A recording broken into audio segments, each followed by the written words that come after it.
Bonjour et bienvenue à la deuxième séance de notre série sur trois parts sur l'équité, donc échange de connaissances virtuelles sur l'équité, la diversité et l'inclusion. Si vous avez raté la première partie, vous trouvez l'enregistrement sur le site web de ESC et les participants auront également reçu un lien pour l'enregistrement. Je m'appelle Maria Judd, vice-présidente des initiatives stratégiques et engagement auprès de Santé, Excellence en Santé Canada. Mes pronoms sont elle. C'est le grand plaisir de vous souhaiter la bienvenue. Merci de vous joindre à nous aujourd'hui pour réfléchir, apprendre et désapprendre ensemble. Mais avant de commencer, il y a quelques outils disponibles qui permettent la pleine participation de tous les participants à l'appel. Au cours de la séance, nous invitons tous les participants à partager leurs idées, leurs réflexions en utilisant la boîte de clavardage. Cependant, vu que nous avons beaucoup de personnes qui se joignent à nous aujourd'hui de partout au pays, vous n'allez peut-être pas voir tous les commentaires, mais je peux vous assurer que les conférencières et conférenciers vont voir les commentaires et vont y réfléchir et les partager dans la mesure du possible tout au long de la séance d'aujourd'hui. Nous sommes également heureux d'offrir l'interprétation simultanée aujourd'hui. Je vous invite à choisir l'option français dans le menu d'interprétation au bas de votre écran si vous souhaitez écouter l'audio en français. En plus, l'interprétation visuelle est disponible donc en ASL, langage des signes américain et langue des signes québécoise. La SL et LSQ sera visible sur les écrans de tout le monde pour tous les participants tout au long du webinaire. La séance d'aujourd'hui a comme objectif de créer un endroit sécuritaire et ponctuel pour la réflexion, pour apprentissage et le désapprentissage pour tous. N'hésitez pas donc à nous contacter en anglais et en français pour avoir des informations sur le contenu discuté et pour soutenir le bien-être de tous. Nous apprécions les discussions donc sur le racisme, le privilège blanc et la suprématie blanche peut être perturbatrice et peut déclencher des sentiments d'inconfort et de détresse. Les soutiens sont là pour toute personne qui veut parler à une personne pour faire un débriefage ou au cours de la séance et pendant les 3 heures suivant la séance.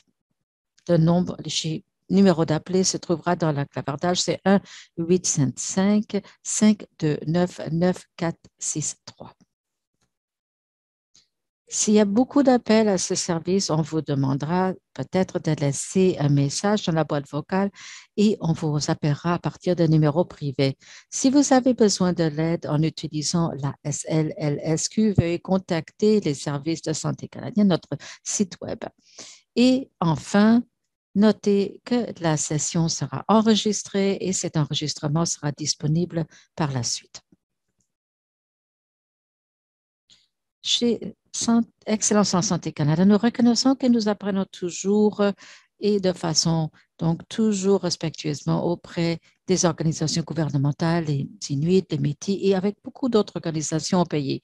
Dans le cadre de ce parcours, nous travaillons ensemble pour améliorer la sécurité et l'humilité culturelle dans les systèmes de soins de santé. Aujourd'hui, nous nous rencontrons virtuellement de plusieurs régions au pays.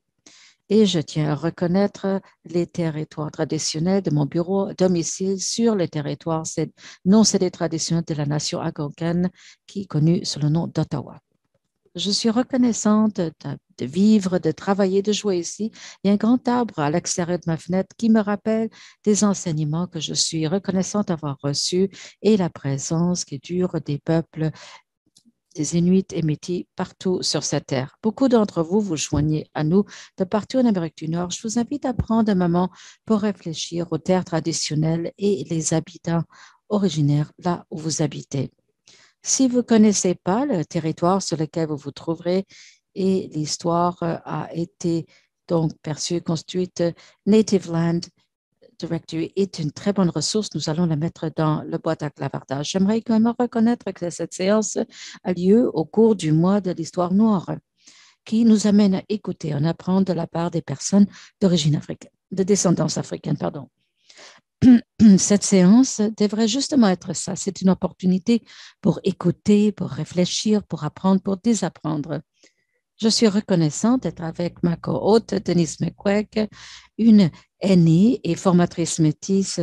Elle est conseillère autochtone auprès de plusieurs conseils et comités, y compris, mais pas limités, donc à la Commission de la santé mentale du Canada, ainsi également le programme de sécurité euh, autochtone et également Excellence en santé Canada, la directrice donc du grand groupe colombie-britannique. Nous avons notre productrice, Kara Rickley, Sheila Powell et Dina Ritchie, qui travaillent derrière les coulisses aujourd'hui et qui offrent le soutien technique à nous tous.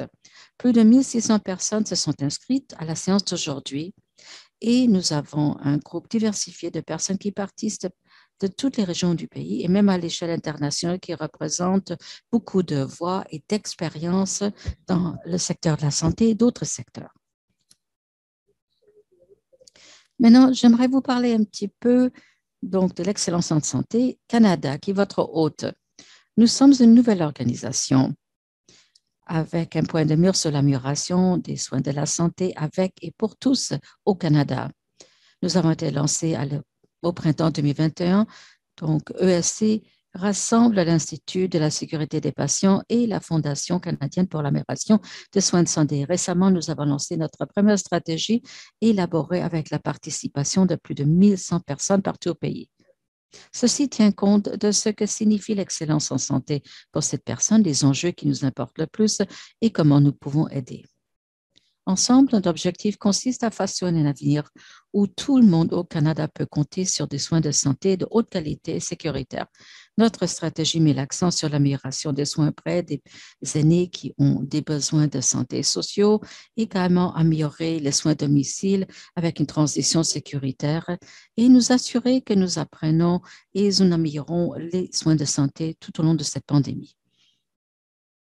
Nous travaillons avec des personnes de partout au pays dans le but d'identifier et diffuser l'innovation, de meilleures façons d'organiser et d'offrir les soins de santé, créer des capacités et catalysant également des changements de politique pour que nous puissions rendre durables ces améliorations à grande échelle qui vont bénéficier à un plus grand nombre de personnes au pays.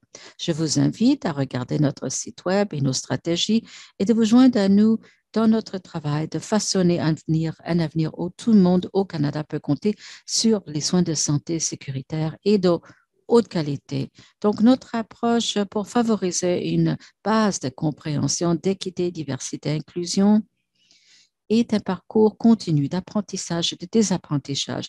Et nous savons qu'à titre d'organisation, quand on fait ce travail, que nous avons encore beaucoup à apprendre et à désapprendre. Ceci aura des répercussions sur tout ce que nous faisons, nos partenaires, comment nous travaillons en partenariat, comment nous concevons les programmes, comment nous les livrons, comment nous évaluons ou nous réfléchissons aux impacts et leurs succès de nos programmes, la différence que nous pouvons faire ensemble.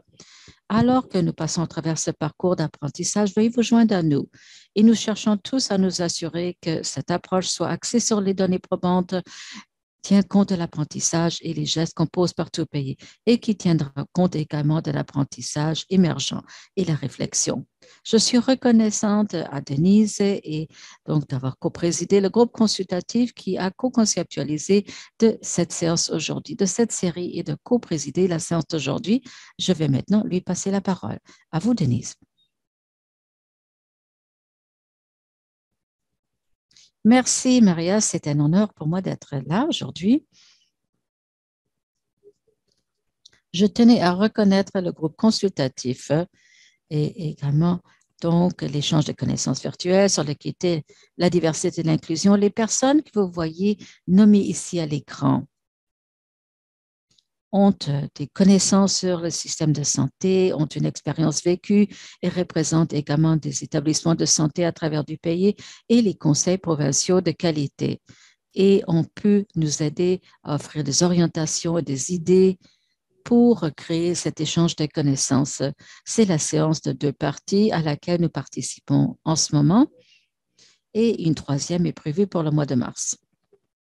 Et j'aimerais vraiment reconnaître donc toutes les réflexions qu'ils ont offertes pour nous assurer qu'il y aurait des soutiens émotifs disponibles, pour s'assurer qu'également nous pourrons compter sur une accessibilité complète et plusieurs niveaux d'interprétation pour que beaucoup de personnes ait l'opportunité de participer à cette occasion d'apprendre et de désapprendre. Alors, j'aimerais vous remercier pour votre temps et les efforts que nous avons consacrés. Merci également pour votre orientation. La séance d'aujourd'hui, c'est-à-dire s'ouvrir une introduction pratique et au cadre anti-oppression, et la deuxième partie dans une série de 3 parties. Et c'est le suivi direct de la première séance. Il y a eu beaucoup d'intérêt exprimé vis-à-vis de la série, c'est ce que nous voyons clairement, vu le nombre de participants qui ont participé à la première séance. Et sachez également que nos rapports sont disponibles sur le site web. Vous trouverez le lien dans la boîte de clavardage.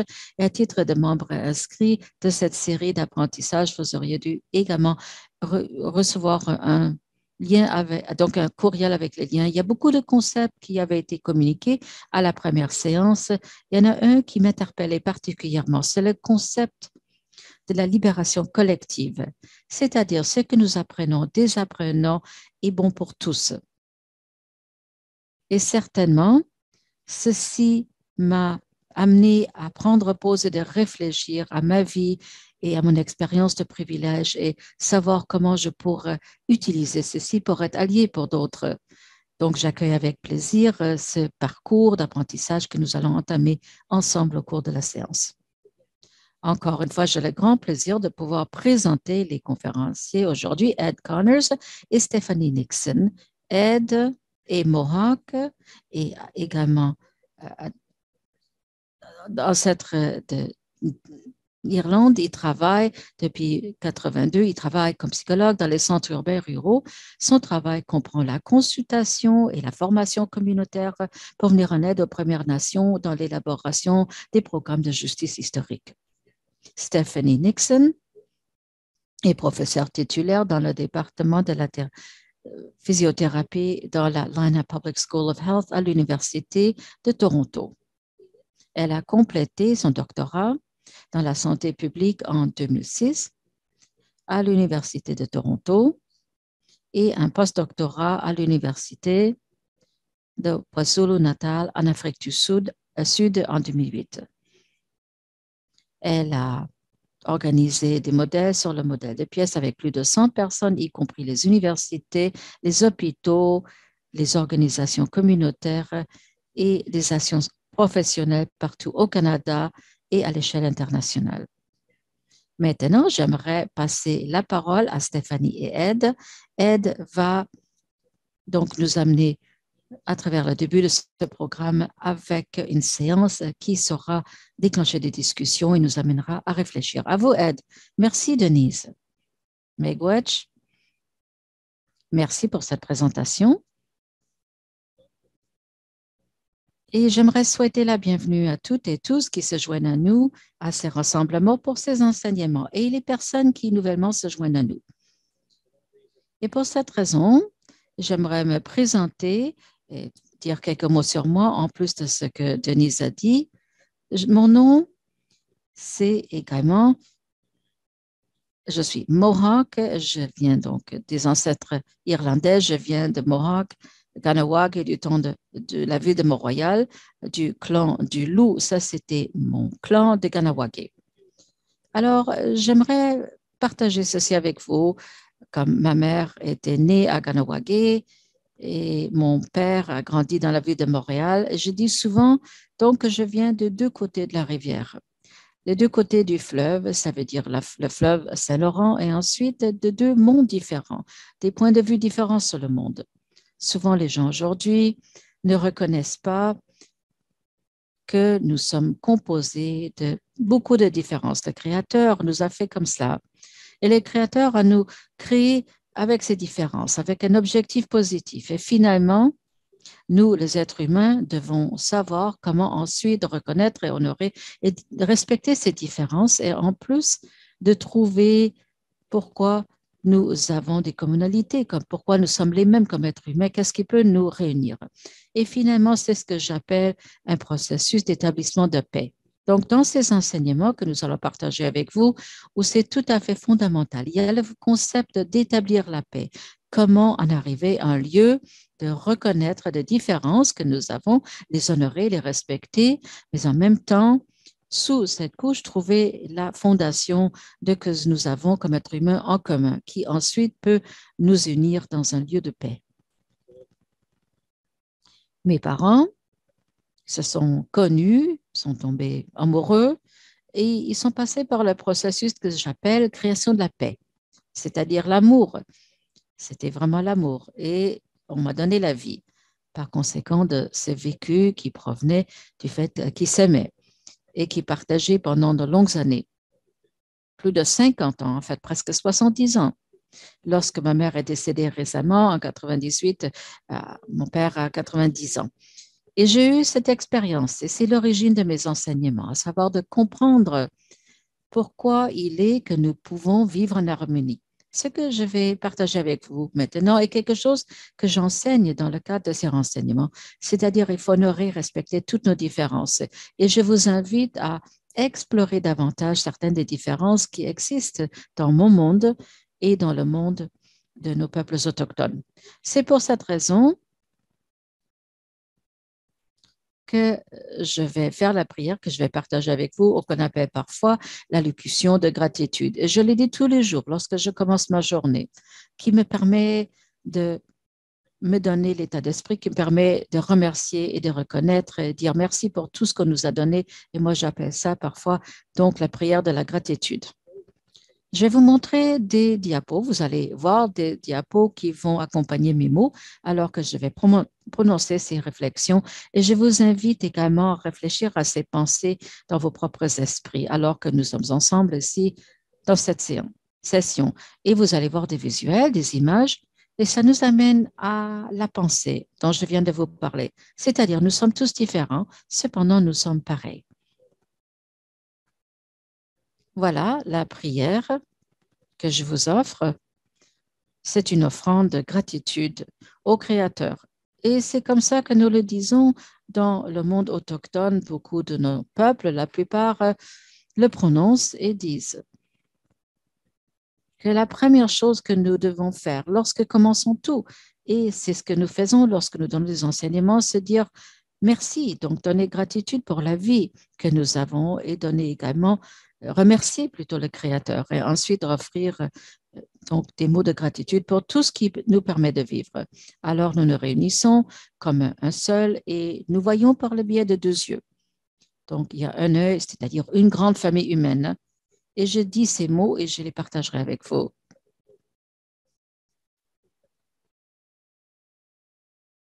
Nous sommes reconnaissants, nous vous remercions le Créateur pour cette journée. Nous reconnaissons, nous sommes pour le soleil, pour que nous puissions apprécier la beauté de toute la création. Nous sommes reconnaissants pour la chaleur que le soleil nous apporte à la terre-mère pour que toute la création puisse s'épanouir. Et nous vous remercions, Créateur, pour les arbres et les plantes. Nous sommes reconnaissants qu'ils continuent de soutenir la vie et renoncent à leur vie pour nous permettre de vivre. Surtout, nous remercions les plantes que nous pouvons manger et les plantes médicinales. Nous remercions ces fleurs, les fleurs qui donnent une beauté à toute la création. Le Créateur, nous sommes reconnaissants et nous vous remercions pour l'esprit de guérison qui passe par justement l'Est. C'est les dons qui nous permettent de nous récupérer pour que nous puissions vivre toujours en paix dans toute la création. Pour ces dons, nous vous remercions. Et Créateur, nous vous remercions pour l'esprit guérisseur qui vient également du Sud, pour les eaux médicinales qui donnent vie à toute la création. Et nous vous remercions pour les êtres qui vivent dans ces eaux, ces êtres qui renoncent à leur vie pour nous permettre de vivre, pour que nous puissions continuer à vivre. Nous vous remercions. Et nous remercions le Créateur pour l'esprit de guérison qui nous vient par la porte du Sud, qui nous donne les dons, qui nous permettent de laver les blessures que nous vivons pour que nous puissions vivre en paix avec toute la création. Pour ces dons, nous vous sommes reconnaissants. Et nous remercions le Créateur pour les esprits guérisseurs qui viennent de la porte de l'Est. Surtout, nous remercions la Lune, notre grand-mère qui vient dans le ciel et qui nous guide à travers les cycles de vie et de décès. Et également les femmes avec tout ce travail spécial dans la création. Nous vous remercions, Créateur, pour l'esprit qui arrive par la porte de l'Ouest la nuit, qui nous apporte les dons pour nous permettre de voir mieux, d'entendre plus clairement, de réfléchir plus clairement et de parler plus clairement. Et nous vous remercions, Créateur, pour également nos consoeurs et les qui meurent et nous donnent leurs dons et nous les remercions d'avoir abandonné leur vie pour nous et nous permettent de vivre et nous les remercions qui nous permettent à donc faire disparaître les douleurs dans nos esprits pour que nous puissions vivre en paix avec toute la création. Pour ces dons, nous vous remercions.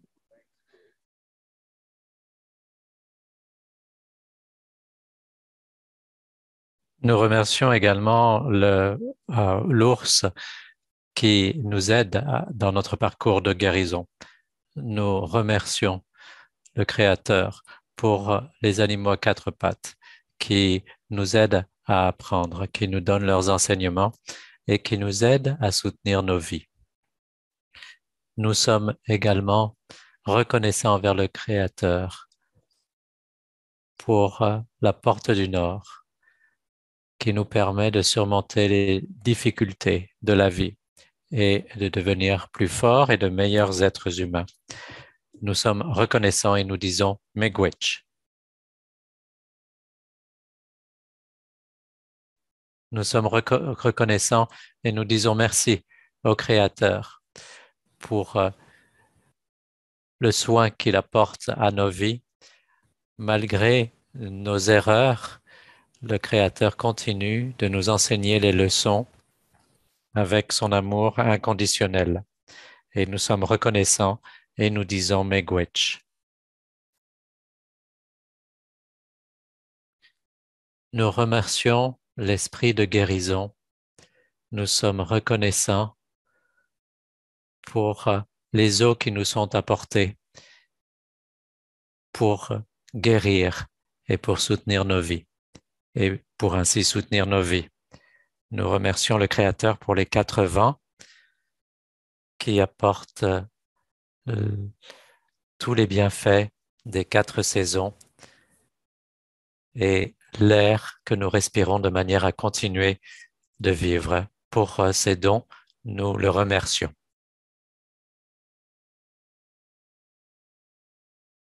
Nous remercions le Créateur pour le soleil, la lune et toutes les créations pour qu'elles vivent en harmonie et en équilibre et que nous vivions en paix avec toute la création. Pour ces dons, nous le remercions. Et finalement, Créateur, nous te remercions pour le soin que tu apportes pour la terre-mère, de manière à ce qu'elle puisse nous fournir les médicaments et les guérisseurs qui vont nous guérir. Nous te remercions, Créateur, de continuer à prendre soin de nos aînés, de manière à ce qu'ils puissent vivre en paix pour le reste de leur vie. Et nous vous sommes reconnaissants. Et nous te remercions, Créateur, pour le soin que tu fournis avec l'Esprit qui nous guide dans nos vies. Nous te reconnaissons, nous te remercions. Et pour toutes les choses que nous avons oubliées, nous nous souvenons. Nous te disons merci, Miigwech. Et maintenant, nos esprits sont un.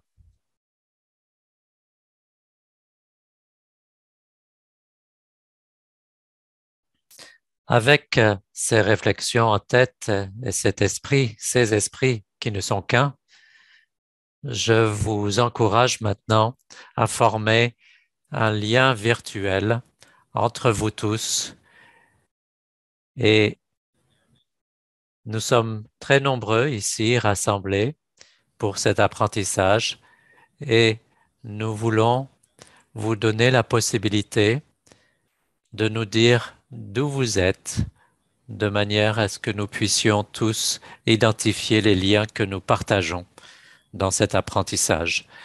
Je vous encourage donc à répondre à ce sondage pour identifier la région d'où vous venez. Je vous invite à le faire un peu différemment des frontières politiques qui sont artificielles et je vous invite à utiliser les limites environnementales qui sont identifiées par les bassins versants d'où vous venez.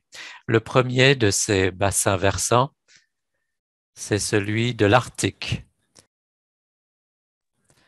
Cette section de l'île de la Tortue, le bassin versant des fleuves qui vont vers le nord. Donc, vous pouvez cliquer si vous venez de là. Je vous demande d'afficher à nouveau le sondage parce qu'il vient de disparaître de mon écran et c'est un peu difficile pour moi d'identifier. Voilà, je vois que beaucoup de gens ont déjà répondu. Je vois que les gens sont en train de répondre. Le bassin versant de l'océan Pacifique, c'est-à-dire les territoires où les fleuves vont vers le Pacifique. Ensuite, nous avons le bassin versant des prairies, où les eaux des fleuves vont vers le sud, c'est-à-dire le golfe du Mexique, ce qu'on appelle en général l'Alberta, la Saskatchewan et le Manitoba. Et puis nous avons le bassin versant du nord de l'Ontario qui vont vers les Grands Lacs, et puis le bassin versant du fleuve Saint-Laurent et le bassin versant de l'océan Atlantique. Et puis finalement, nous avons le bassin versant de l'océan Atlantique, c'est-à-dire les fleuves qui vont vers l'océan Atlantique. Et nous vous invitons, si vous êtes en dehors de ces bassins versants, c'est un tout petit groupe, mais il existe. Donc de l'Arctique jusqu'au reste des bassins versants, nous voyons les différentes réponses. Alors merci, je suis heureux de savoir d'où vous êtes. Et maintenant, je voudrais vous faire part d'un apprentissage, ce que j'appelle la ceinture wampum, qui vient de mes ancêtres Haudenosaunee et qui montre la manière dont les ancêtres faisaient la paix. Parce que même avant les contacts des colons, nous avons connu des différends entre nous au sein de l'île de la Tortue et nous avions beaucoup de langues différentes et beaucoup ont survécu. Nous avions beaucoup de cultures différentes, beaucoup de manières d'être différentes. Et pour survivre sur l'île de la Tortue, nous avons dû trouver des manières d'établir la paix et d'établir des relations pacifiques. Et la manière dont mes ancêtres Haudenosaunee le faisaient, ils utilisaient cette ceinture wampum, et qui est faite de coquilles qu'ils trouvaient sur les rives des océans et ils créaient avec ces billes, ces perles, une ceinture. Et cette ceinture nous enseigne beaucoup de choses sur les deux parties qui arrivaient à une entente et quelle était l'entente pour établir la paix et pour maintenir la paix. En 1613, mes ancêtres, les peuples Haudenosaunee et ceux qui sont reconnus comme les peuples Mohawks, ont eu les premiers contacts avec les visiteurs de l'Europe, c'est-à-dire les Néerlandais à l'époque. Ils avaient beaucoup de coutumes différentes et des choses que nous n'avions jamais vues auparavant. Par exemple, un navire. Et quand mes ancêtres ont établi une entente avec eux pour établir la paix et maintenir la paix de manière à partager la terre, eh bien, il est dit, on a tout d'abord les colonnes pourpres qui montrent que vous, les Néerlandais, avec votre navire, vous êtes là et nous sommes là avec nos canots et le blanc représente le fait d'être sur la rivière de la vie ensemble et que nous pouvons vivre en paix les uns avec les autres. Et ce qu'il dit aussi, c'est que les connaissances de nos ancêtres se retrouvent également dans l'apprentissage de cette ceinture. Cela dit que nous avons beaucoup de différences. Vous, vous êtes dans un navire, nous sommes dans un canot. Nous avons des différences de langue, de culture, de coutumes, de cérémonies, de pratiques. Mais nous avons aussi des points communs. Nous mangeons la même nourriture, nous respirons le même air, nous buvons la même eau, nous avons la même couleur de sang. Nous avons beaucoup de choses qui établissent que nous sommes les mêmes. Mais nous reconnaissons, une fois que nous reconnaissons que nous sommes les mêmes, que nous sommes humains, nous pouvons établir la paix et traiter avec respect et honorer les différences qui existent entre nous. Les différences que nous avons pour le bénéfice de chacun. Nous pouvons partager ces différences et apprendre les uns des autres et en bénéficier, et donc nous pourrons vivre en paix sur cette terre. Le résultat malheureux de cela, c'est que nous avions cet apprentissage et la possibilité de reconnaître la possibilité de voir avec deux yeux, un œil pour la culture traditionnelle et un autre œil pour l'autre vision du monde et qu'on pouvait utiliser les deux. Voilà l'apprentissage. On peut utiliser les deux pour vivre ensemble, si on peut vivre avec égalité et avec respect les uns pour les autres.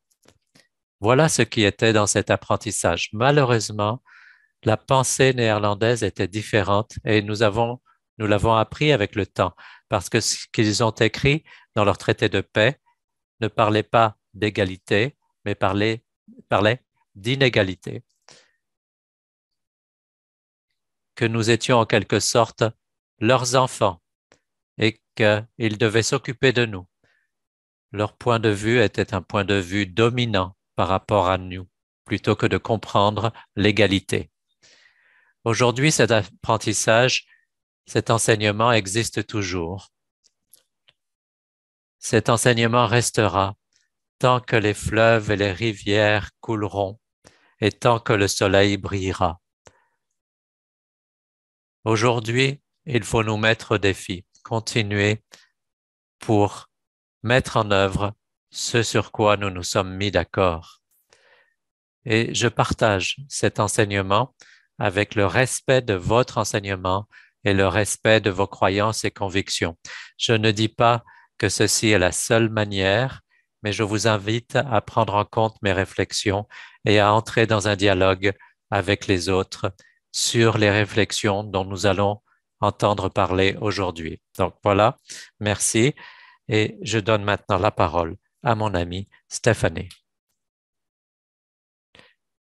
Merci Ed et bonjour à tous. Je suis très heureuse d'être avec vous. Je suis issu des colons du traité numéro 13 et nous allons passer à un autre sondage pour bien comprendre qui est dans cette salle Zoom aujourd'hui. Est-ce que l'on peut afficher le deuxième sondage, s'il vous plaît?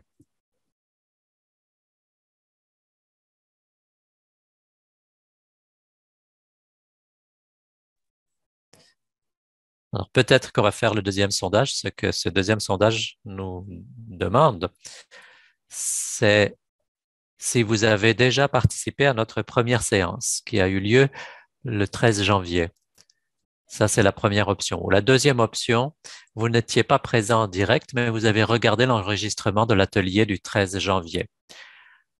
Ou, troisième option, vous avez participé à l'atelier du 13 janvier et vous avez écouté l'enregistrement. Et quatrième option, vous n'avez pas vu le premier enregistrement.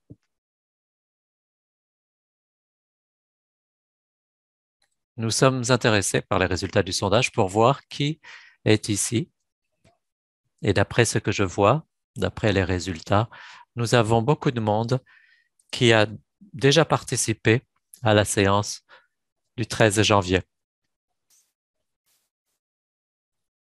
Alors, les sondages se sont affichés et ont disparu de l'écran à plusieurs reprises. Si vous n'avez pas eu la possibilité de répondre à ce sondage, nous nous en excusons.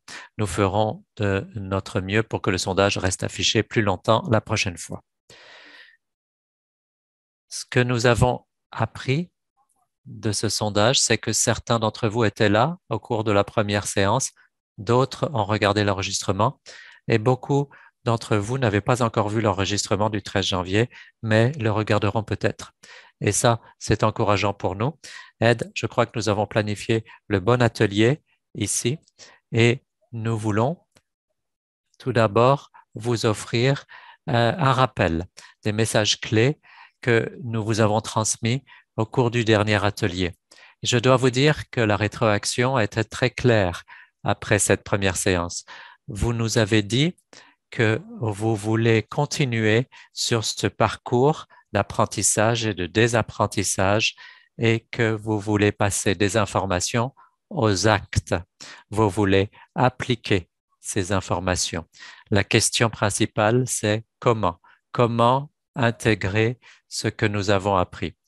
Tout d'abord, nous allons avoir un rappel et ensuite de nouveaux apprentissages, de nouveaux enseignements liés à l'action, à la manière dont on peut mettre en pratique ces idées. Une manière vous sera transmise de ma part et l'autre de la part de Ed. Passons maintenant aux diapositives. Pour ceux d'entre vous qui avez vu la première partie de cette série, vous vous souviendrez que nous avons organisé notre réflexion autour d'une idée, d'une question, à savoir, que dois-je améliorer en matière d'équité, de diversité, d'inclusion, de justice sur la base de mon identité, de ma place dans l'histoire.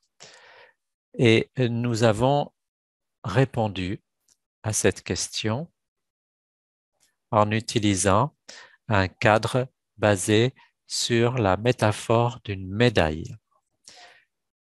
Vous vous souviendrez aussi qu'on vous a donné du travail et on va encore vous donner du travail. Pendant la séance du 13 janvier, on vous a demandé de réfléchir et on va vous demander de prendre les notes d'origine que vous avez élaborées au cours de la première séance. Et si vous n'étiez pas présent à ce moment-là, je vous demande maintenant de répondre aux questions suivantes. Premièrement, quels concepts ont résonné pour moi? Deuxièmement, nous savons que nous ne pouvons pas simplement sortir de l'oppression en pensant, mais qu'il faut que ça, en passant dans notre tête, mais il faut aussi que ça vienne du cœur. La deuxième question, qu'est-ce que je ressens pendant cet atelier d'apprentissage et de désapprentissage? Il y a des idées, des émotions qui sont là pour nous faire avancer, d'autres qui sont là pour nous bloquer. Par exemple, la culpabilité et la honte. Alors reconnaissons ces émotions et utilisons-les pour être responsables dans nos actions. Troisième question, l'apprentissage est simplement un moyen pour arriver à une fin, pour un changement réel dans le monde réel. Et donc, la troisième question est, quelles sont mes prochaines étapes dans l'apprentissage pour la pratique? Vous vous souvenez aussi que dès le départ, les idées dont je vous ai fait part ne sont pas des idées nouvelles et ce ne sont pas mes idées non plus. Ce sont des idées qui viennent d'une généalogie de penseurs noirs et autochtones et ma compréhension de ces idées, même si c'est une compréhension partielle, vient de toutes ces personnes qui ont été affichées à l'écran. Alors maintenant, pour la métaphore de la médaille, juste pour vous rappeler, pour vous rafraîchir la mémoire. Cette métaphore de la médaille a trois parties. Premièrement, la médaille, Deuxièmement, le haut de la médaille, le dessus de la médaille. Et troisièmement, le dessous de la médaille. La médaille, c'est le système d'inégalité, cette structure qui existe depuis avant que nous soyons nés, qui a modelé nos institutions, nos vies, nos sociétés et qui nous modèle aussi. Et nous nous trouvons au-dessus ou au-dessous de la médaille en fonction de ce système, en fonction de notre identité. Si nous sommes du côté dominant de la médaille, du côté supérieur, nous avons ce privilège non mérité et l'opposé est vrai si la structure et l'histoire nous mettent au-dessous de la médaille, nous recevons des désavantages non mérités, une oppression. Et il n'y a pas seulement une seule médaille pour le privilège et pour l'oppression, il y a différentes médailles et le concept important a été présenté par Kimberly Crenshaw et Patricia Hill Collins. Il faut prendre en compte toutes ces médailles. Ce sont des médailles qui forment une intersectionnalité concernant le privilège et l'oppression en fonction du contexte. Et nous tous, nous sommes au-dessus de certaines médailles et au-dessous de certaines médailles en même temps. Relions ça à l'équité. C'est ici que nous vous demandons de porter l'attention sur la partie inférieure de la médaille. Alors, que faire pour les personnes qui vivent dans les pires circonstances, vu cette structure, vu qu'ils n'ont pas eu ces avantages, ils se retrouvent comme ça en bas de la médaille. Et nous avons beaucoup de mots pour les décrire, des groupes vulnérables, des avantagés, des groupes difficiles à desservir, difficilement rejoignables, des communautés clés. Je m'excuse auprès des interprètes, je sais que je parle rapidement. Et ensuite, je demande qu'on regarde la partie supérieure. Quels sont les termes de jumelage? Quel est le vocabulaire que nous utilisons pour décrire les personnes qui ont de meilleurs résultats, c'est-à-dire un avantage non mérité, qui reçoivent? Et nous réalisons que nous n'avons pas de tel vocabulaire pour jumeler ça, même pour imaginer ces termes. Donc, une population avantagée, non méritée, des groupes libres. Et lorsqu'on réfléchit à l'équité, on ne fait pas toujours juste disparaître la partie supérieure de la pièce, de la monnaie, mais on fait disparaître toute la médaille. Et finalement, le résultat, c'est que nous encadrons l'équité, nos efforts relativement à l'EDI, la justice, comme étant le terrain exclusif de la partie inférieure de la médaille. Et ça, c'est périlleux. C'est nuisible, c'est un mauvais diagnostic pour faire disparaître la médaille et la partie dessus de la médaille. Pourquoi? Peut-être on pourrait comprendre pourquoi est-ce que ceci est tellement nuisible. Pourquoi est-ce que ça en dit long sur la performance de l'EDI plutôt que de permettre de changer les actions? Il y a au moins deux raisons. C'est parce que ceci limite les solutions envisageables à celles qui permettent de résoudre le problème du dessous de la médaille, mais pas le problème du dessous de la médaille qui est mauvais pour tous. C'est ça le problème. Mais ça nous empêche également de voir l'orientation problématique de ceux d'entre nous qui nous rappelons que nous sommes sur le dessus de la médaille. Une relation, c'est important. Peu importe où vous vous trouvez, prenez une pause, respirez profondément. On peut ancrer cette idée. Cela nous offre une grande ouverture pour une action de transformation. Vous êtes prêts? Comment est-ce que faire disparaître la partie en haut de la médaille fait en sorte que moi-même qui se trouve sur le dessus de la médaille, comment est-ce que ça me permet de comprendre mon rôle dans le livre? Comment est-ce que ça me permet de comprendre ma motivation et la façon dont je suis perçue par les autres si nous faisons disparaître la partie au-dessus de la médaille?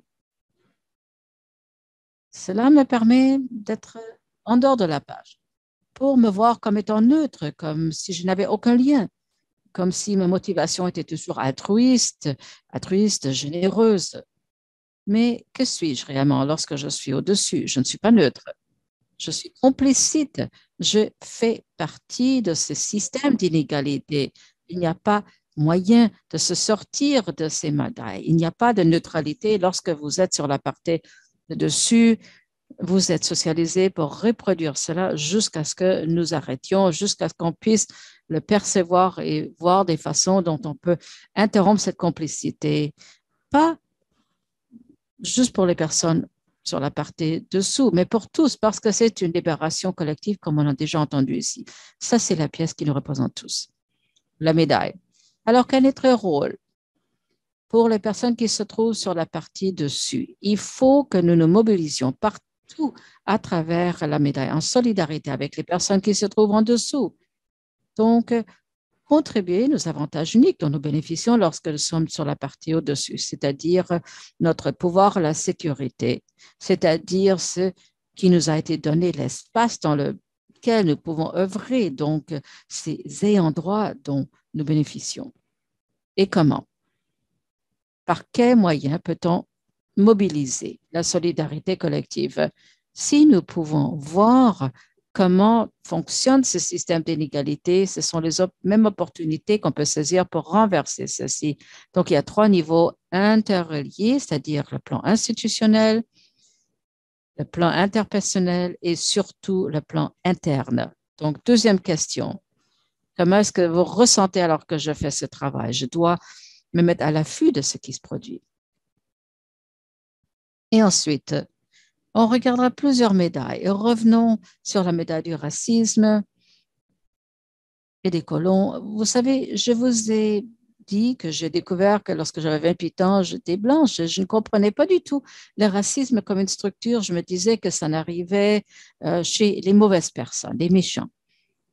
Alors que maintenant, je perçois le racisme comme une médaille qui est ancrée dans l'histoire, où le fait d'être blanc a été inventé il y a des siècles, car il y a un avantage pour les personnes qui me ressemblent ou qui ont une certaine proximité avec les personnes blanches et créé un désavantage pour les personnes qui pouvaient être exploitées, déshumanisées pour rendre disponible l'esclavage transatlantique et, et le colonialisme. Mais c'est le moment, encore une fois, pour revenir à la question fondamentale ici. Lorsque nous parlons de ces médailles, est-ce que c'est une question de bien ou mauvais? Est-ce que je dis que les personnes blanches sont mauvaises, méchantes? Non. Pour les personnes blanches qui se trouvent au-dessus de cette médaille, n'importe quelle médaille, lorsque vous trouvez sur le dessus des personnes non handicapées par rapport aux personnes qui ont des handicaps, des colons et les personnes hétérosexuelles, et également les cisgenres par rapport à d'autres personnes non cisgenres. Nous voulons être confirmés dans tout ça. Mais le problème, c'est la médaille et la structure de pouvoir qui est inhérente ici. Lorsque les gens me disent, mais Stéphanie, vous avez eu des avantages non mérités. Le racisme, ce que vous venez de faire, c'est du racisme. Ce n'est pas une critique, c'est une rétroaction dont j'ai besoin. Je vais passer au-delà des mots, je vais passer aux gestes. Moi, il me faut cette rétroaction, je dois comprendre ce caractère complicite. Et la colonisation, également les colons. Alors, qu'est-ce que nous avons fait aux peuples autochtones? Et au cœur même, ce qui sous-tend le racisme et la colonisation des colons, c'est un système de suprématie blanche. C'est la suprématie blanche. Et je ne vous parle pas des suprémacistes blanches, c'est-à-dire les personnes qui mettent de l'avant de façon délibérée ce système. Je parle de la suprématie blanche, politique, économique.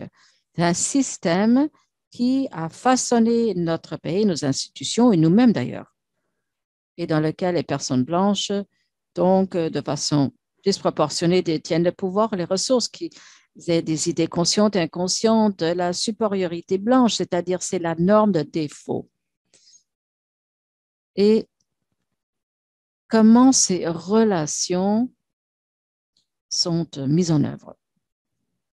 Et ça nous amène à cette idée importante que si de façon authentique, nous nous sommes engagés dans des actions antiracistes, c'est la même chose que de dire que nous sommes dévoué à déraciner la suprématie blanche, y compris son intersection avec d'autres médailles. Donc, à la fin de la dernière session, on est arrivé à ces messages. C'est à retenir. Nous devons donc nous réorienter, c'est-à-dire je vois mon rôle et je comprends ce rôle que je joue dans le maintien des systèmes d'oppression qui créent des iniquités. Mais j'apprends de l'expertise et j'accorde un crédit. Je travaille toujours en solidarité avec elle, partout à travers la médaille, avec des populations marginalisées, pour m'aider, moi, à les aider. Comment comprendre que cette médaille est néfaste pour nous tous et qu'un de nos rôles particuliers dans toutes ces médailles, lorsque nous trouvons dessus, c'est de mobiliser donc des personnes en position de privilège parce qu'ils vont être différents, dans une position différente par rapport à ceux qui se trouvent en dessous, pardon. Allons plus loin, creusons, continuons ce travail de nuance, de compréhension. Donc, cet engagement s'attend à également que je dois comprendre que l'action antiraciste efficace nécessite, est un prérequis.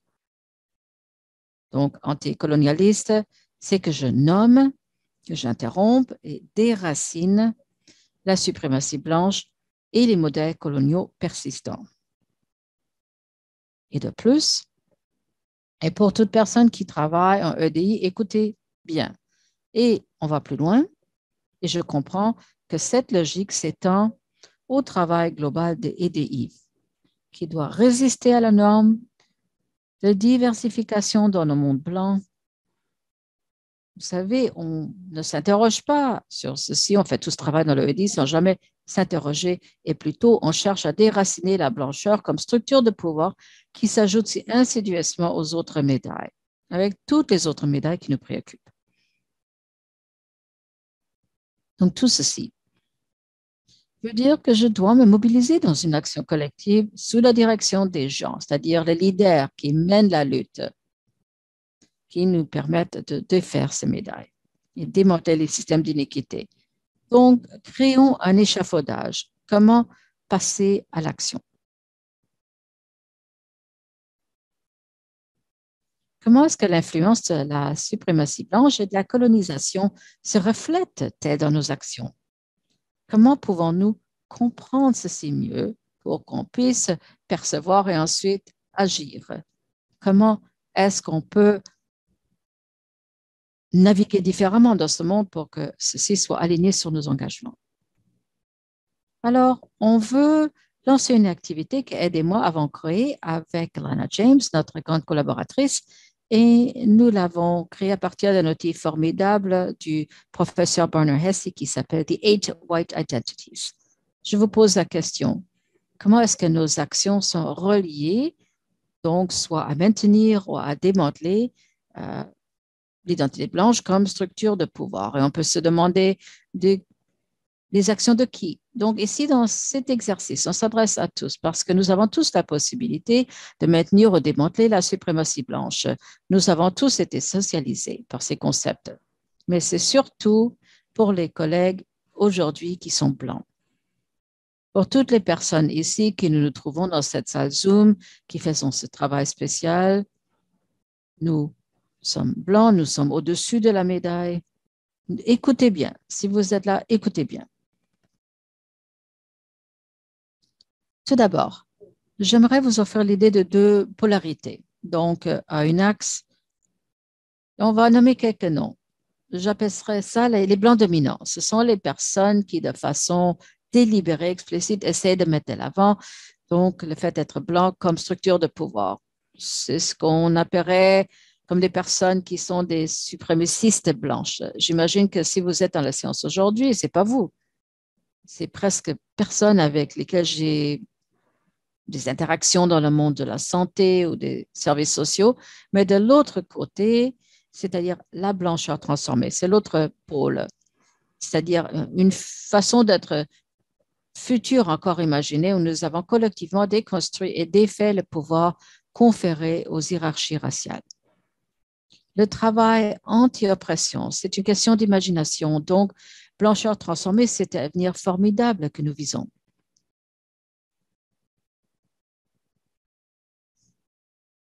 ailleurs, un pôle. J'imagine que ce sont des personnes, c'est pas nous, et l'autre doit encore être imaginé. Mais qu'est-ce qu'il y a entre les deux? Au milieu, il y a trois façons d'être. Donc, qui nous mènent vers l'action. C'est la constellation d'actions possibles, soit maintenir, donc, ou défaire le fait d'être blanc. C'est ce que nous faisons. Moi, je fais tout ça et je passe entre les points. Et j'aimerais vous le rendre plus visible. Commençons avec les premiers, c'est-à-dire les blancs neutres. Les blancs neutres voient le racisme comme un phénomène seulement interpersonnel. Ce n'est pas structurel, ça n'a rien à voir avec notre positionnement. C'était quelque chose de négatif. Ils se disent, mais écoute, c'est pas moi, je n'agis pas de façon négative, c'est-à-dire, on ne voit pas les couleurs. C'est ça votre forme d'être antiraciste. Et d'autres formes de neutralité en EDI, c'est vraiment là où on met l'accent uniquement sur la diversité, mais tout dans le cadre d'une normalisation donc, du fait d'être blanc.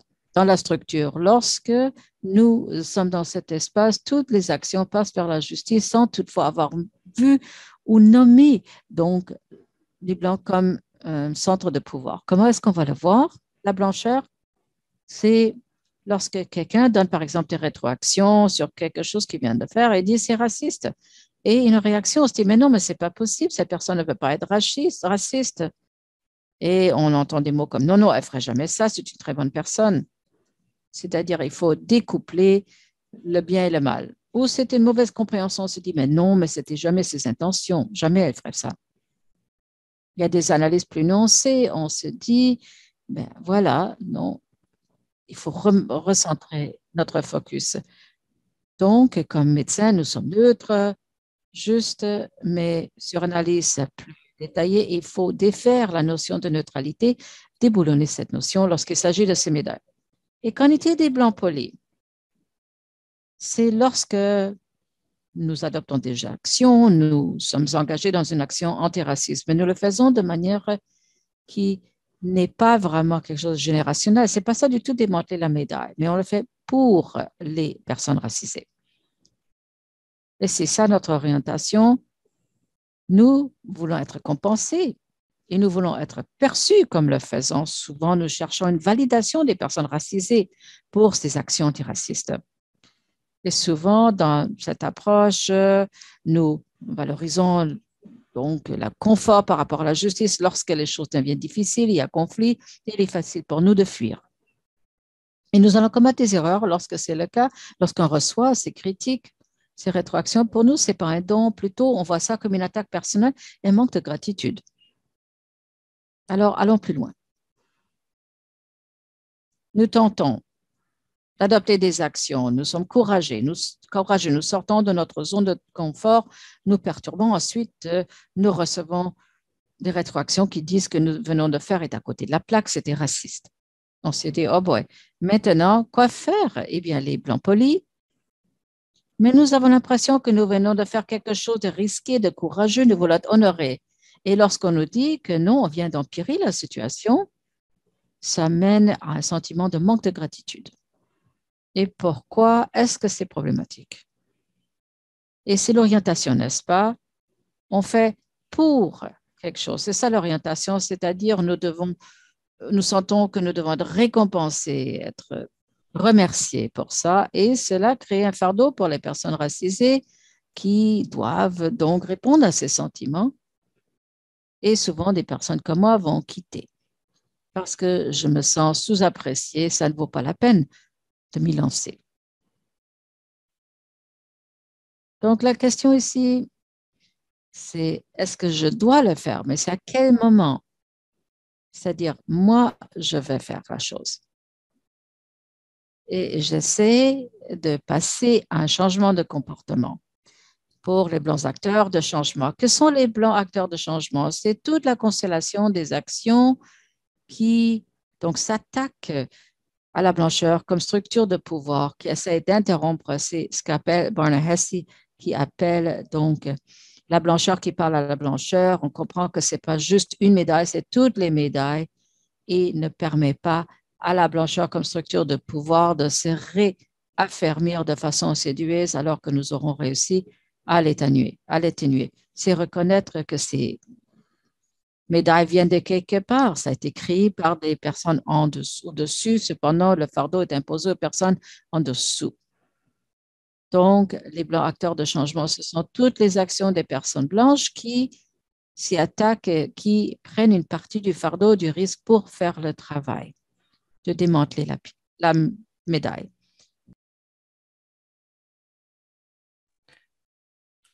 Alors, à quoi est-ce que ça ressemblerait? Bon, il y a quelquefois, on dit, oh, elle ne ferait jamais ça.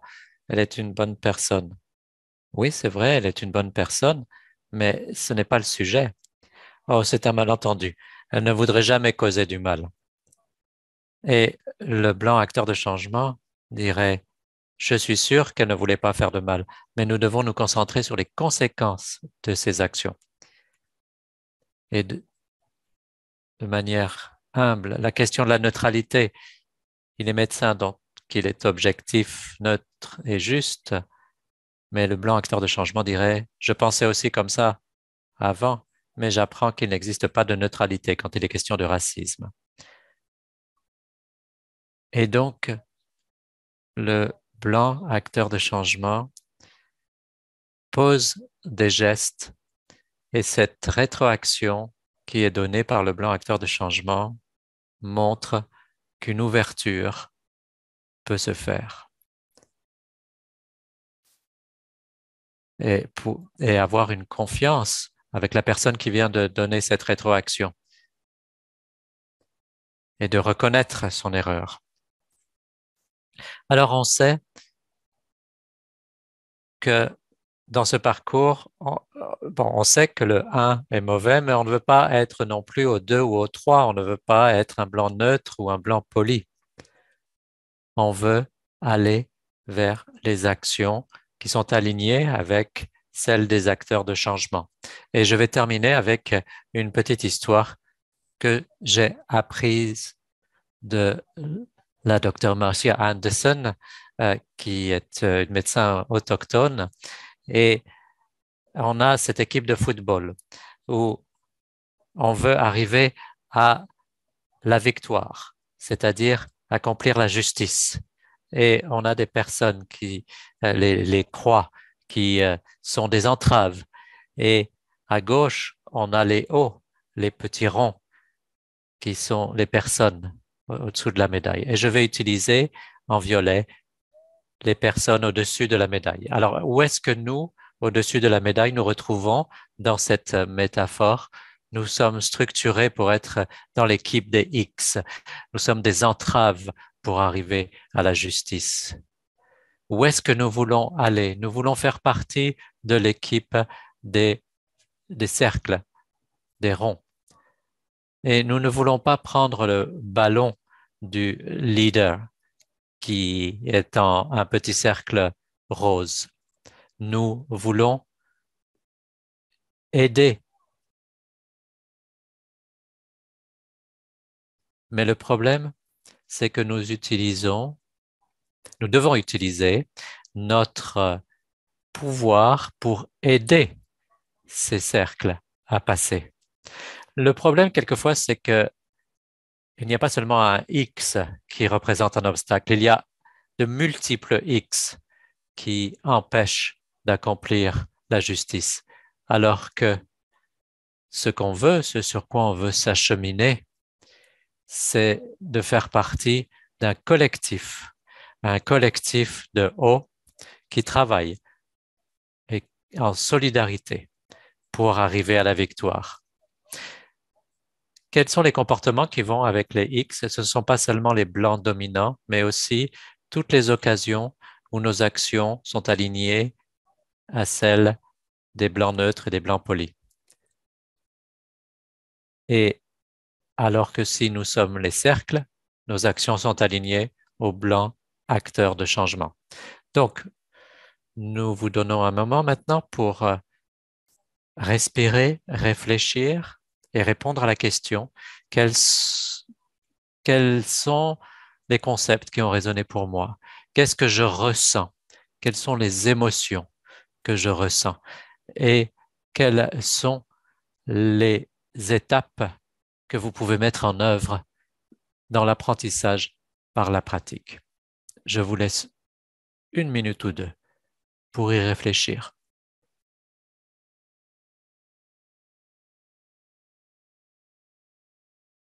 Et je vais demander qu'on avance les diapos.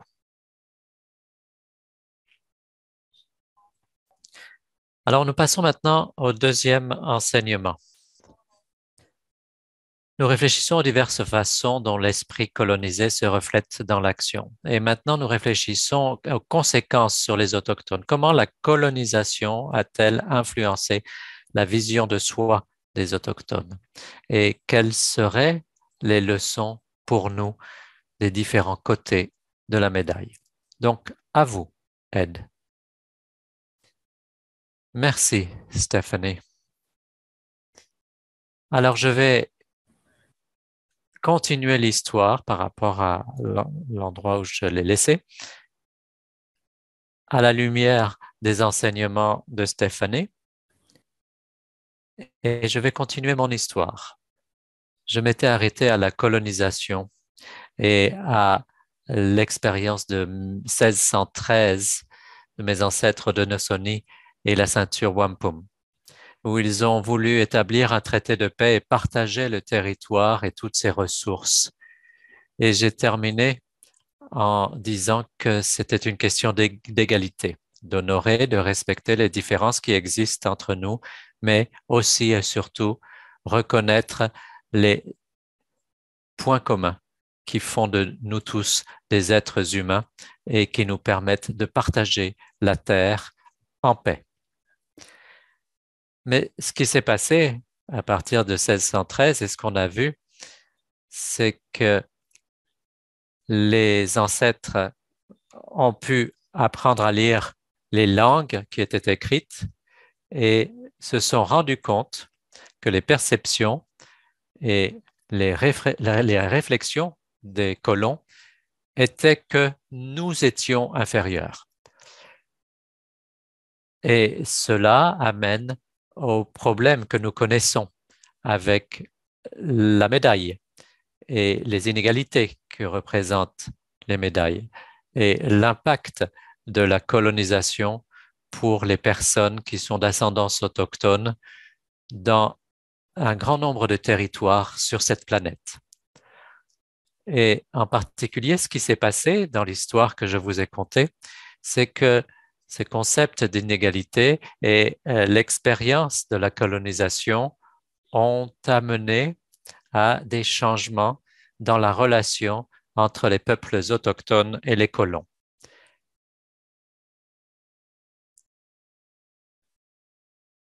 Ces enseignements viennent d'une amie qui s'appelle Bish Wanda, une des premières travailleuses sociales d'ascendance autochtone au Canada, et j'ai appris beaucoup de choses grâce à elle.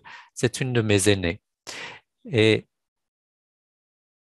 elle a parlé de ses expériences alors qu'elle travaillait pour le gouvernement fédéral pour élaborer un guide de travail pour appliquer les connaissances de thérapie familiale chez les autochtones pour traiter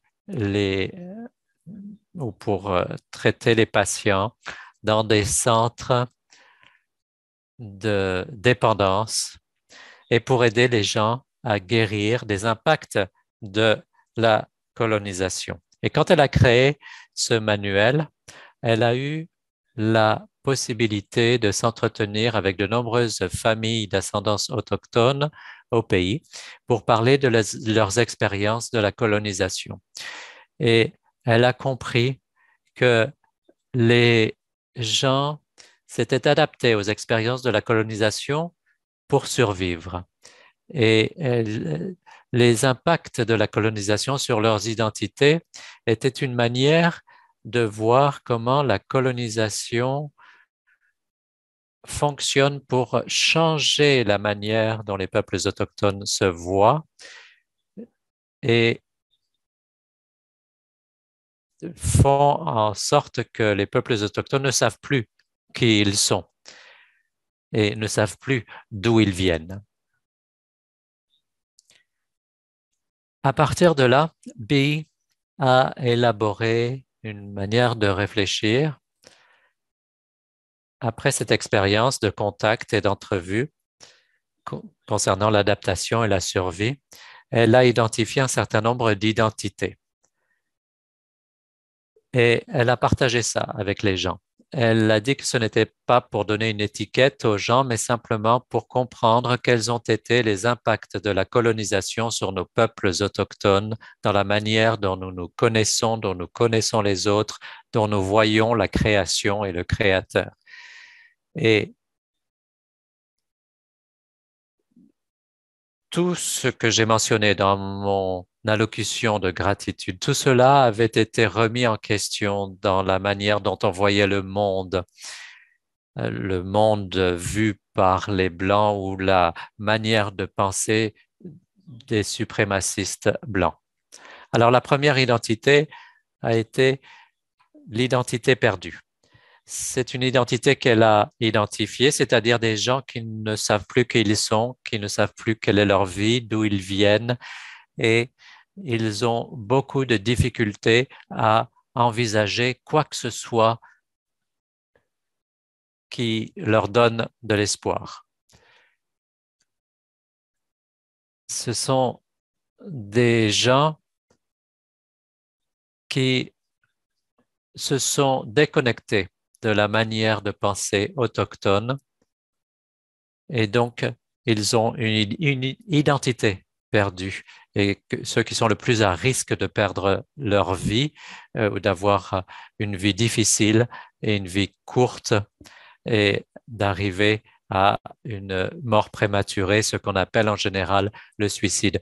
Et ce sont des gens qui meurent très jeunes et qui devraient pouvoir vivre plus longtemps, mais qui souffrent d'une identité perdue. Et puis ensuite, il y a les identités assimilées. Ce sont les personnes qui ont adopté les coutumes d'une société non autochtone, qui ont adopté les valeurs, la manière de voir le monde, ce qui est identifié en général par une vision matérialiste et qui accepte le pouvoir hiérarchique, comme on l'a vu dans le modèle de la médaille. Ce sont des gens qui,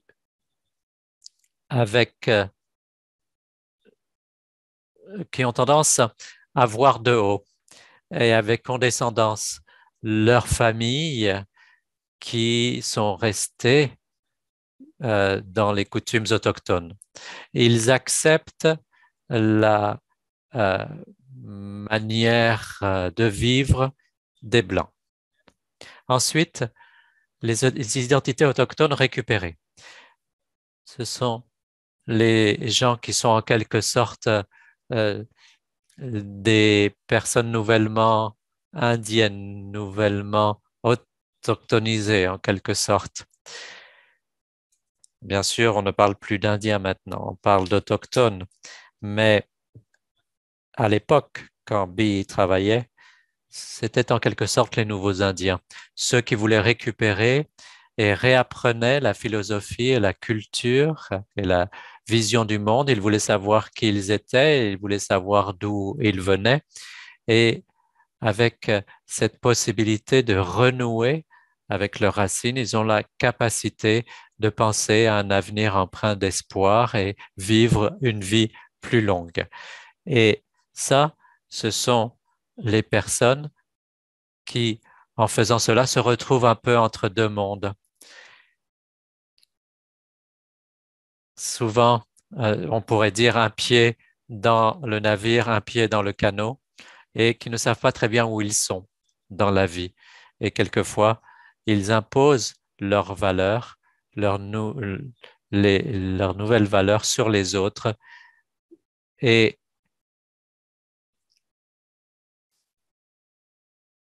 ils ont du mal à prendre la vision du monde. La vision du monde, c'est d'accepter les autres et les visions et les convictions et croyances des autres pour ce qu'elles sont et le fait de partager. Et puis les identités autochtones ancrées. Ça, ce sont ceux qui sont nés et qui ont grandi dans notre vision du monde autochtone, qui ont maintenu les pratiques ou les ont récupérées et renforcées de telle manière qu'ils ont développé une vision du monde qui est autochtone dans sa nature. Et c'est ce que j'ai mentionné, par exemple, dans l'allocution de gratitude. Et ils connaissent leur histoire, ils savent d'où ils viennent, ils savent qui ils sont, ils comprennent la nature de toutes les choses qui sont interdépendantes, qui sont égales dans toute la création. Et cette vision du monde leur donne un sentiment d'identité et de place par rapport au Créateur et par rapport aux autres. Et il y a un soutien émotionnel et spirituel solide par les pairs, puisque tout le monde se sent lié, famille, communauté et toute la création et le Créateur. Et puis, finalement, B a déterminé une cinquième catégorie qu'elle appelle terre unique. En fait, elle utilisait un autre mot, mais voici une sorte de label, d'étiquette qui reflète ce que nous considérons. Identité de terre unique. J'ai parlé plutôt de ce qui ressortait de cette négociation de la ceinture de wampum et du fait que si on suit ce point de vue, on peut comprendre qui je suis, quelles sont mes valeurs, quelle est ma culture, et cela forme la fondation de mon identité. Et à partir de cela, bon, il y a par exemple Tuai Singh qui viennent euh, qui vient des Mi'kmaq, et ça nous montre comment voir le monde, donc la vision des deux yeux et voir quels sont les différents enseignements.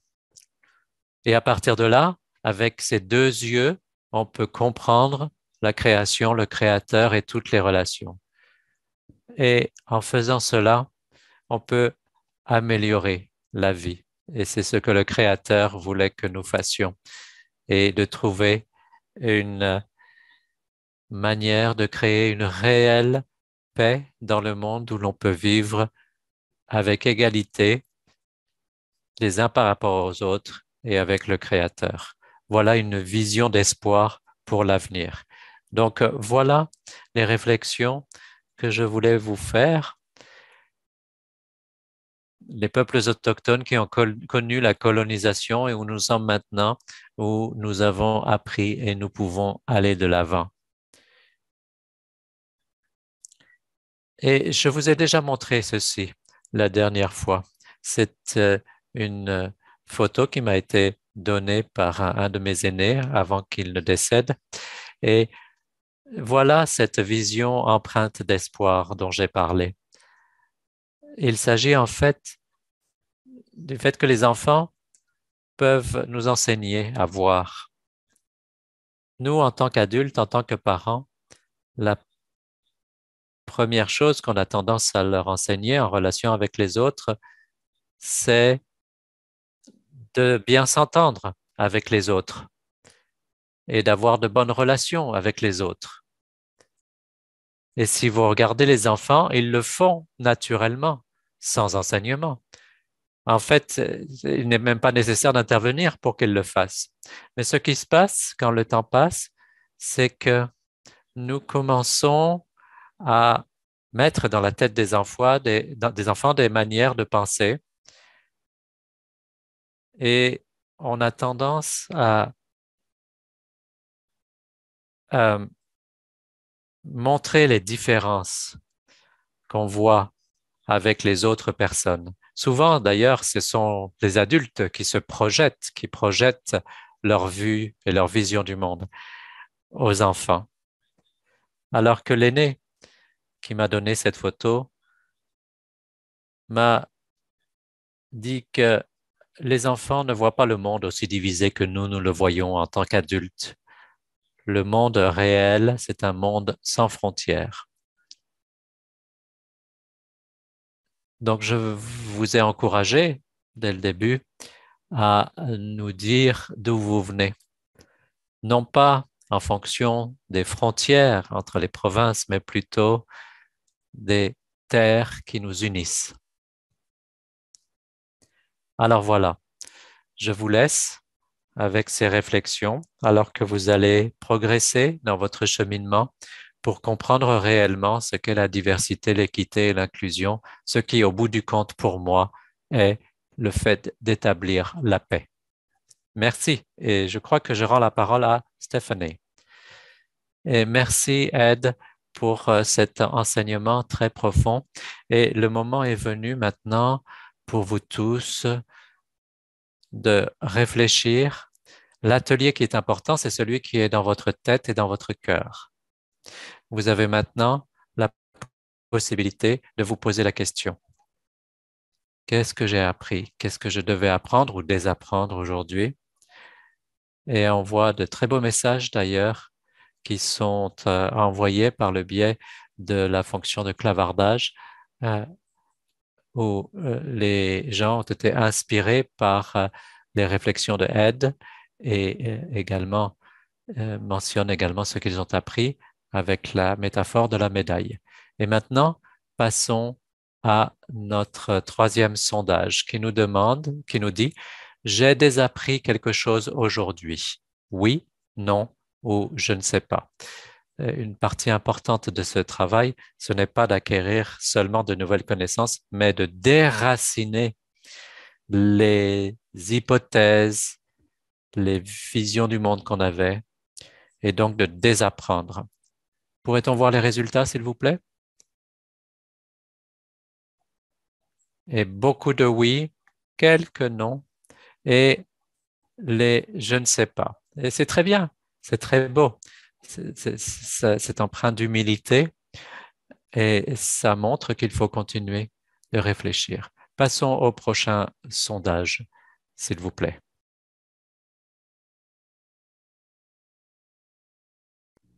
Comment vous vous sentez? Vous choisissez ce auquel vous voulez répondre. Donc, les réactions stimulées, submergées. Je prends une pause. Si vous écoutez cet enregistrement après et vous ne voyez pas les sondages, faites-les quand même. Vous allez voir comment vous vous sentez. Vu, entendu, déstabilisé, mais d'une bonne manière. Triste, coincé, libéré, honteux, incertain. Est-ce qu'on pourrait voir les résultats, s'il vous plaît? Un peu de tout. Avec plus de la moitié qui disent que vous vous sentez déstabilisé, mais d'une bonne manière. Ou la moitié qui disent oui, il y a une curiosité, un tiers qui dit oui, vous vous sentez stimulé, mais plus d'un quart disent un peu submergé. Donc, qu'est-ce qui doit arriver à la fin de cet atelier? Il faut se recentrer. N'oubliez pas qu'il y a des soutiens disponibles non seulement pour les personnes qui ont l'impression que vous êtes submergé, mais également si vous voulez retravailler ces idées. On peut le faire après la séance. On a un dernier sondage.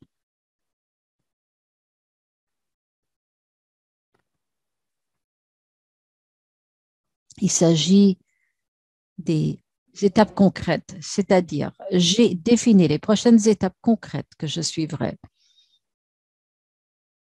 Est-ce qu'il y a même peut-être une ou deux actions ou des gestes que vous pouvez poser? Sinon, ils sont à quel niveau?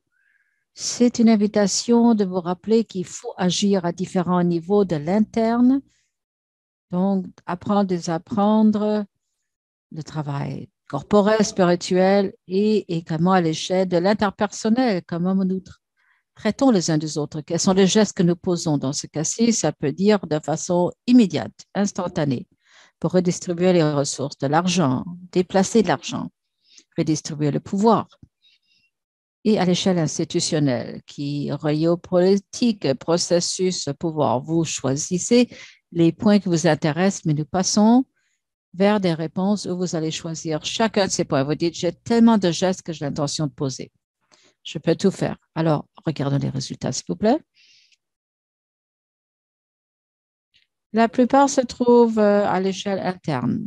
35% ont identifié des gestes à poser à l'interne et 47 interpersonnels, 42 à l'échelle institutionnelle. C'est bien, c'est beaucoup. Donc, honorer ces actions, qu'est-ce que ça signifie pour aller de l'avant?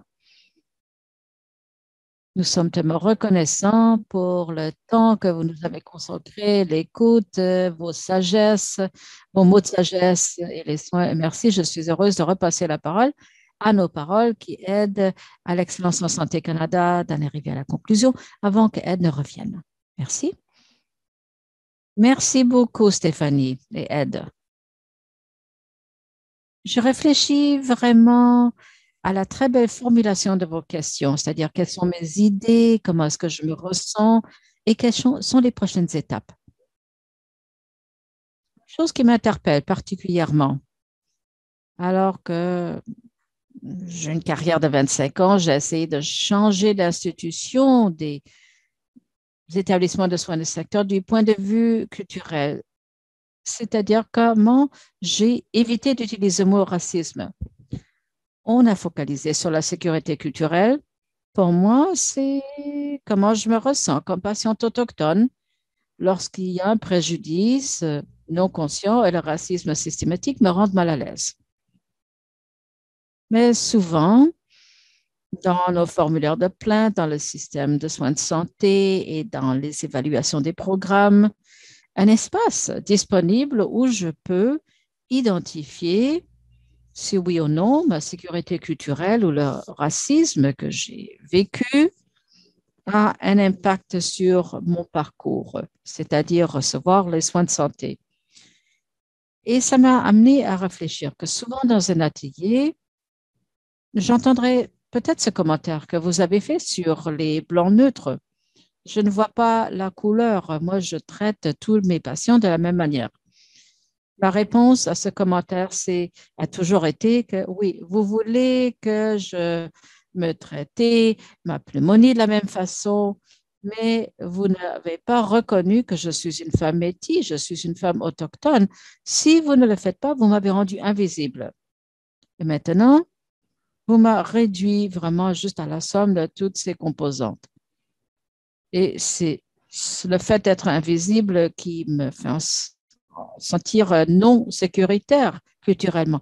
Moi, je veux avoir le courage d'utiliser davantage le mot racisme et le mot racisme systémique. Je veux être en mesure de passer à travers cet inconfort que je ressens et ce qui est ressenti par les autres lorsque je mentionne ces mots, parce que je ne pense pas que nous ne puissions être ceux qui font le changement si nous ne sommes pas en mesure d'utiliser ces mots dans cet espace. Et je reconnais également que je me sens un peu débordée, un peu submergée, un peu coupable, un peu triste, parce que peut-être j'ai rendu mauvais service dans mon parcours jusqu'ici. Et ce à quoi je vais également m'engager, c'est de créer un groupe de personnes qui pensent comme moi, des collègues où il y a convergence de pensée, où je peux de façon sécuritaire aborder ces émotions, parce que je veux reconnaître qu'à l'avenir, lorsque j'essaierai de favoriser l'engagement des patients et la façon donc de faire inclure également les personnes qui ont un vécu dans le système, que ceci va rendre les gens mal à l'aise à l'espace interne. Donc, merci beaucoup d'avoir partagé ça et merci beaucoup pour ce qui est quelque chose de tellement intriguant. Je crois que je vais y consacrer des journées. Je vais tenter de déballer ce que j'aurais appris et désappris aujourd'hui. À vous, Maria. Merci beaucoup, Denise. Et j'aimerais faire écho aux mots de remerciement et la gratitude exprimée par Stéphanie et Ed. Et j'aimerais remercier également notre équipe et nos interprètes qui offrent l'interprétation visuelle et en français, donc qui ont fait fonctionner toutes ces choses-là derrière les coulisses. Et merci à tous nos participants aujourd'hui. Et merci d'avoir partagé avec nous vos pensées, les apprentissages, les désapprentissages dans la boîte de clavardage. Et également, il y a vraiment des pensées qui m'interpellent. C'est surtout que la neutralité ne nous permet pas d'avancer. Et je dois être au conscient. Donc, comme Stéphane l'a dit, lorsque je me mets dans la position de neutralité et je veux être quand même une personne qui fait faire le changement. Comme Denise ou d'autres ont dit, on a eu des conversations et peut-être grâce à ça, vous vous sentez un peu mal à l'aise. Nous le reconnaissons et c'est une partie importante du désapprentissage. Et un rappel également que nous avons un conseiller disponible pour vous si vous voulez discuter ou peut-être également pour obtenir de l'aide pour votre bien-être. Vous pouvez contacter le counselor pendant les 3 heures qui suivent la session. Vous trouverez également le numéro ici, c'est 1-555-529-9463. Vous le voyez ici. On va vous envoyer par courriel des ressources supplémentaires pour faire la suite de la séance à tous les participants qui se sont inscrits et ça sera également affiché sur notre site web, mais nous allons également inclure un sondage en ligne. Et n'hésitez pas à faire part de vos commentaires sur le déroulement de la séance et ensuite pour nous permettre d'avancer ensemble. J'espère qu'on va se revoir à la prochaine séance. C'est une série de 3 parties. La 3e séance a lieu le 23 mars. Maintenant, je passe la parole à Ed pour clôturer sur une note positive. Merci de vous être joint à nous et prenez bien soin de vous. À vous, Ed. Merci, Maria. Donc, je vais terminer comme j'ai débuté, c'est-à-dire on boucle la boucle, on va penser à toutes nos relations que nous entretenons. Et dans la réflexion autochtone, toutes ces relations, ça veut dire tout ce qui est dans la création. Alors, une petite réflexion, et ça provient d'un enseignement, ici en clôture, c'est un enseignement qui provient de des aînés Alex Key, j'ai travaillé avec lui souvent dans la région du Traité 3. Et voilà ce qui m'a communiqué. Lorsqu'on était là, on attendait un groupe de jeunes qui allaient se joindre à nous pour entendre des enseignements d'un aîné. Et il parlait de tout ce qu'il nous faut pour vivre dans la création. Tout est autour de nous. Et alors, il pointait vers les arbres et les plantes. Et soudainement, il s'est arrêté. Il regarde le plancher.